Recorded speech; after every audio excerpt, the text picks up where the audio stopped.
حضرت سیدنا امام حسین کی شہادت کے بعد حضرت عبداللہ ابن زبیر رضی اللہ تعالیٰ عنہ نے قاتلان حسین سے خطاب کیا اور فرمانے لگے، اللہ کی قسم تم نے اس شخص کو شہید کیا ہے جو راتوں کو لمبے لمبے قیام کرتا تھا، اور تم نے اس شخص کو شہید کیا ہے جس سے میں دن میں جب بھی ملتا تھا تو وہ روزے سے ہوتا تھا۔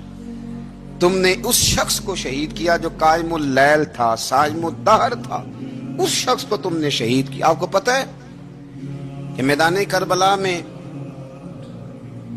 جب 9 محرم کو ابن سعد نے امام حسین سے کہا کہ جنگ کرو اگر یزید کی بیعت نہیں کرنی، تو امام حسین نے فرمایا ایک رات کی مہلت دے دو، ایک رات کی مہلت دے دو۔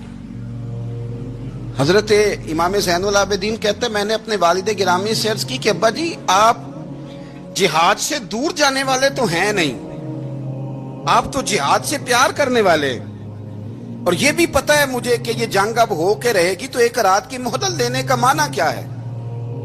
بھئی کل بھی لڑنا ہے اور رات بھی لڑنا ہے، تو ابا جی ایک رات کی مہلت۔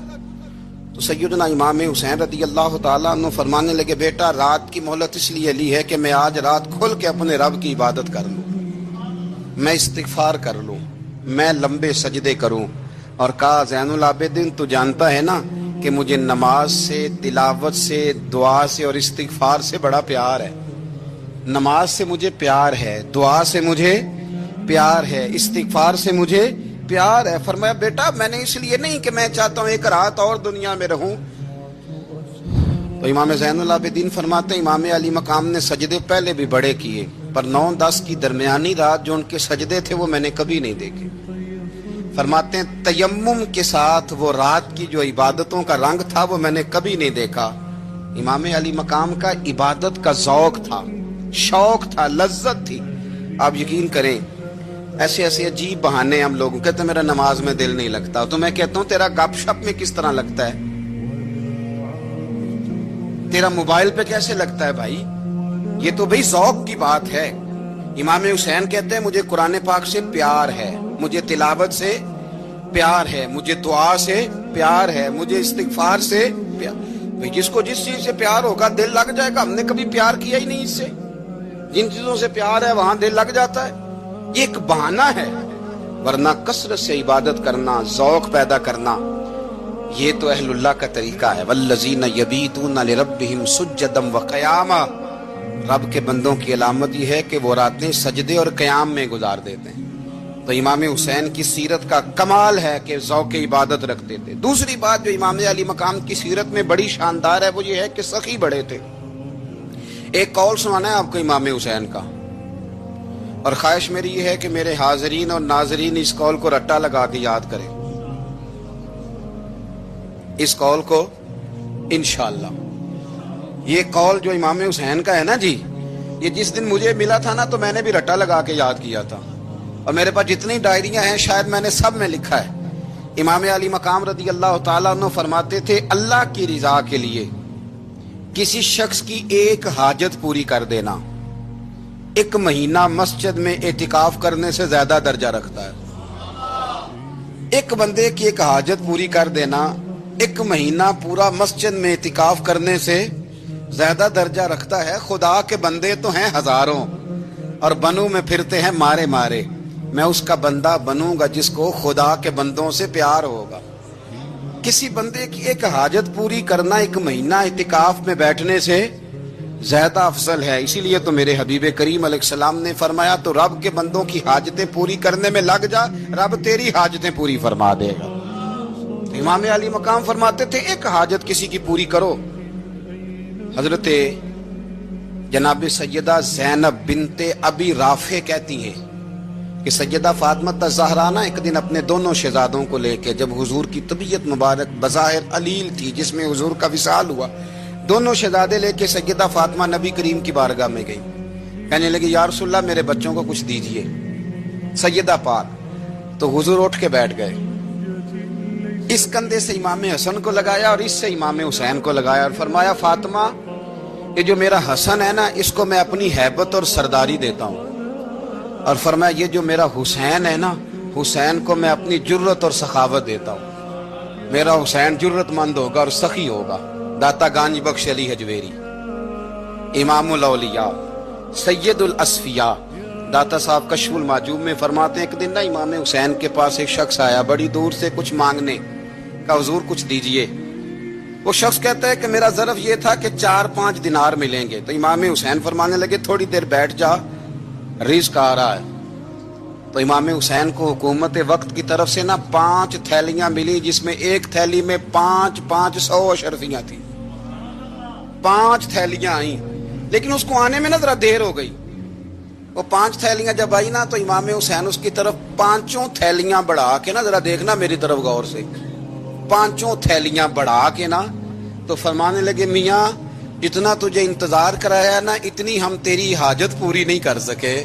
تو یہ نہ محسوس کرنا کہ حسین کے دروازے پہ بیٹھا بھی رہا ہوں تو ملا کیا ہے، یہ نہ محسوس کرنا۔ وہ شخص کہتا ہے جب میں نے وہ تھیلیاں کھولی اور پھر میری نظر امام حسین پہ پڑی تو میرے اندر سے آواز آئی، اگر حسین ابن علی اتنے سخی ہیں تو محمد عربی کتنے سخی ہو۔ اگر یہ معیار ان کا ہے، ان کا یہ معیار ہے، اور خود بھیک دیں خود ہی کہیں منگتے کا بھلا ہو، خود کہنے لگے جتنا انتظار کرایا اتنی تیری مدد کر سکے۔ یہ سخاوت کا معیار تھا، یہ طریقہ تھا۔ ایک دفعہ سیدنا امام حسین رضی اللہ تعالیٰ عنہ کے گھر کے اندر نا 5000 دینار آئے۔ مسجد میں تھے، آپ کو 5000 دینار ملے تو امام زین العابدین کہتے ہیں کہ مسجد سے لے کر گھر آنے تک امام حسین نے 5 کے 5000 اللہ کے رستے میں خیرات کر دیے۔ فرماتے میں نے کہا ابا جی 5 دینار کی گھر میں ضرورت تھی، مالاں والے سخی نہیں ہوندے تے سخیاں کل مال نہیں ہوندا، ایتھے اوتھے دوویں جہانی سخی کنگال نہیں ہوندا۔ کہا ابا جی 5 دینار کی گھر میں ضرورت تھی، تو کہتے ہیں مجھے فرمانے لگے بیٹا یہ جن کو میں نے دیا ہے نا یہ گھر کے لیے ہی دیا ہے، یہ گھر کے لیے ہی دیا ہے، جن کو دیا ہے تمہارا کیا خیال ہے یہ باہر خرچ ہوا ہے، یہ گھر کے لیے ہی ہے۔ اس لیے کہ جب انسان دوسروں پر شفقت کرتا ہے تو اللہ اس کے گھر پہ رحمت فرماتا ہے۔ امام حسین کے مزاج میں پہلی بات میں نے ذوق عبادت کی عرض کی، دوسری بات عرض کر رہا ہوں کہ سخاوت حضرت اسامہ بن زید بڑے پیارے ہیں میرے نبی کریم کے، بڑے پیارے۔ حضرت اسامہ بن زید کے بارے میں سیدہ عائشہ صدیقہ فرماتی ہیں ان کے ناک سے اگر رینٹ نکلتی تھی تو اللہ کے رسول اپنے دستے مبارک سے صاف کر دیتے تھے، اور سرکار فرماتے تھے کہ اگر اسامہ لڑکی ہوتا نا، ان کے غلام کے بیٹے تھے حضرت زید بن عمرو، اگر یہ لڑکی ہوتا میں اسے زیور پہناتا۔ بڑے پیارے تھے، لیکن جب ان کا آخری وقت آیا نا تو 60,000 دینار کا قرضہ تھا۔ رشتہ داروں سے کہا، دوستوں سے کہا، یاروں سے کہا، پر قرض ادا نہیں ہو رہا تھا۔ حضرت اسامہ بن زید کہتے ہیں بڑا پریشان تھا۔ جب حد ہو گئی نا تو حضرت اسامہ بن زید فرمانے لگے جاؤ کوئی حسین ابن علی کو خبر کرو، ان سے کہو میں نا غلام ہوں آپ کے نانا کا، مقروض دنیا سے چلا گیا تو کیا بنے گا۔ امام حسین کو خبر ملی تو دوڑے آئے۔ لاجپال اس پیر کو نہیں کہتے جو تگڑا نذرانہ لے کے تو ماتھا چوم لے، لاجپال تو اس کو کہتے ہیں کہ جب ضرورت پڑے تو وہ سر پہ موجود ہو۔ حضرت سیدنا امام حسین تشریف لائے تو جناب اسامہ بن زید رو پڑے، کہنے لگے حضور میں نے نا غلامی کی ہے آپ کے نانا کی، اور اس غلامی پہ ناز ہے، اب 60,000 دینار کا قرضہ لے کے دنیا سے جاؤں گا تو میری قبر پہ بوجھ رہے گا۔ امام حسین خادم کو بھی کہہ سکتے تھے جاؤ گھر پیسے پڑے ہیں لے آؤ، امام حسین خود گئے، چادر اوڑھ کے تو اس کی اوٹ میں بکل میں 60,000 دینار چھپا کے لائے، اور جناب اسامہ بن زید کے سامنے رکھ کے کہنے لگے اسامہ یار پیسے رات کو ہی آئے تھے، میں سوچ رہا تھا مجھے تو ضرورت نہیں، اللہ نے کس کا نصیب میرے گھر میں بھیج دیا ہے، مجھے تو حاجت ہی نہیں تھی، اب پتہ چلا پیسے تیرے تھے، اللہ نے حسین کی ڈیوٹی لگائی ہے کہ جا کے دے آ۔ حضرت اسامہ بن زید رو پڑے، فرمانے لگے اللہ آپ کو بہترین صلہ عطا فرمائے۔ یہ معیار تھا۔ اور پھر تیسری بات یہ کہ دل کے بڑے صاف تھے، دل بدستاور کے حج اکبر است، از ہزاراں کعبہ یک دل بہتر است۔ شیخ سعدی کہتے ہیں کہ درویش کہتے ہیں کہ کسی کا دل رکھ لینا نا، دل راضی کر دینا، کعبے کا 1000 بار حج کرنے سے بہتر ہے۔ دل بدست آور کے حج اکبر است. کسی کا دل راضی کرنا حج اکبر ہے. امام بڑا ہی پیار کرتے تھے. گھوڑے پہ جا رہے تھے, کچھ فقیر غریب لوگ بیٹھ کے روٹی کھا رہے تھے. کہاں رہے تھے؟ سڑک کے کنارے. تو امام زین العابدین فرماتے ہیں کہ جب امام حسین گزرے تو انہوں نے آواز دی, حضور دل کرتا ہے ہمارے ساتھ بیٹھ کے روٹی کھائیں. کائنات کے مالک و مختار کے نواسے اور دنیا کے سب سے بڑے شہزادے گھوڑے سے اترے اور غریبوں کے ساتھ سڑک پہ بیٹھ گئے, روٹی کھانے لگے اور دیر تک کھاتے رہے. اور جب فارغ ہو گئے تو فرمانے لگے کھانے کی ضرورت بھی نہیں تھی, حاجت بھی نہیں تھی, پر تم نے آواز دی تو دل رکھنے کو بیٹھ گیا تھا. اگر اجازت دے تو چلا جاؤں. یہ مزاج تھا, یہ طبیعت تھی. آپ کے ایک بھائی ہیں چھوٹے, حضرت محمد بن حنفیہ نام ہے, حضرت مولا علی شیر خدا رضی اللہ تعالیٰ عنہ کی دوسری بیوی سے. ایک دن حضرت امام حسین ان کے گھر میں بیٹھے تھے تو کسی بات میں اختلاف رائے ہو گیا, تو امام علی مقام ناراض ہو گئے. فرمایا آج کے بعد تیرے گھر نہیں آؤں گا. رومال اٹھایا چلے گئے. لوگوں نے حضرت محمد بن حنفیہ رضی اللہ تعالیٰ عنہ سے کہا حسین تو ناراض ہو گئے, کبھی نہیں آئیں گے. آپ فرمانے لگے بھائی تمہارا ہے کہ میرا؟ جی بھائی تو آپ کے ہیں. فرمایا اگر کہو تو چند منٹوں میں حسین واپس آئے. جناب ناراضگی ہو گئی ہے. فرمایا ناراضگی ہوئی ہے, پر میں اس کے دل کی نرمی کو تو جانتا ہوں نا, اس کے مزاج کے اندر جو محبت ہے اس سے تو ابھی آئے. کہ جناب وہ کیسے؟ فرمانے لگے دیکھنا ذرا. تو امام حسین نے خط لکھا, حضرت محمد بن حنفیہ نے رکا لکھا, کہنے لگے حسین میرے باپ کا نام بھی علی ہے اور آپ کے باپ کا نام بھی علی ہے, پر ایک فضیلت ایسی ہے جس میں میں آپ کا مقابلہ نہیں کر سکتا. وہ یہ ہے کہ آپ سیدہ فاطمہ الزہرا کے لال ہیں, اب محمد مصطفیٰ علیہ السلام کے نواسے ہیں. کہنے لگے بھائی جان آپ نے نانا جان کی وہ حدیث تو سنی ہوگی کہ دو لوگ ناراض ہو جائیں تو جو صلح پہلے کرے جنت میں پہلے جائے گا. فرمانے لگے دل میرا کر رہا تھا کہ پہلے صلح کر لوں, لیکن پھر بڑے بھائی کو پشت کروں گا جنت میں جاتے ہوئے. یہ بھی تو بے ادبی ہے نا. اب خط میں نے لکھ دیا ہے, آپ کا جو ارادہ ہو. امام حسین نے خط پڑھا تو آنکھوں میں آنسو آ گئے. پھر سے رومال اٹھایا. بچے پوچھنے لگے کہاں جا رہے ہیں؟ کہا بھائی کے گھر جا رہا ہوں. کہا آپ تو ناراض تھے. فرمایا تھا ناراض, پر ہے تو میرا بھائی نا. ہو گئی بات ختم. بڑی دل میں نرمی, طبیعت میں سوز, لہجے میں گداز. لیکن اس کے ساتھ ساتھ امام حسین رضی اللہ تعالیٰ عنہ کا جذبہ جہاد, امام حسین کی استقامت. آج لوگ ادھر ہوتے ہیں جس طرف ہوا کا رخ ہوتا ہے.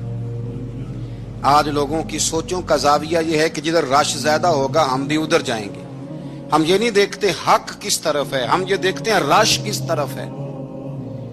امام حسین رضی اللہ تعالیٰ عنہ نے رش نہیں دیکھا, حق دیکھا. امام حسین رضی اللہ تعالیٰ عنہ استقامت کے وہ پہاڑ ہیں, معمولی آدمی نہیں تھے. فرزق شاعر کہتا ہے کہ میں نے امام حسین سے کہا تھا, میں نے کہا لوگوں کی تلواریں یزید کے ساتھ ہیں پر دل آپ کے ساتھ ہیں, دل آپ کے ساتھ ہیں. امام حسین رضی اللہ تعالیٰ عنہ نے زمانے کے حالات نہیں دیکھے, حق اور سچ دیکھا. جتنی چیزیں انسان کو کمزور کر سکتی ہیں وہ ساری امام حسین پہ طاری کی گئیں. جتنی چیزیں,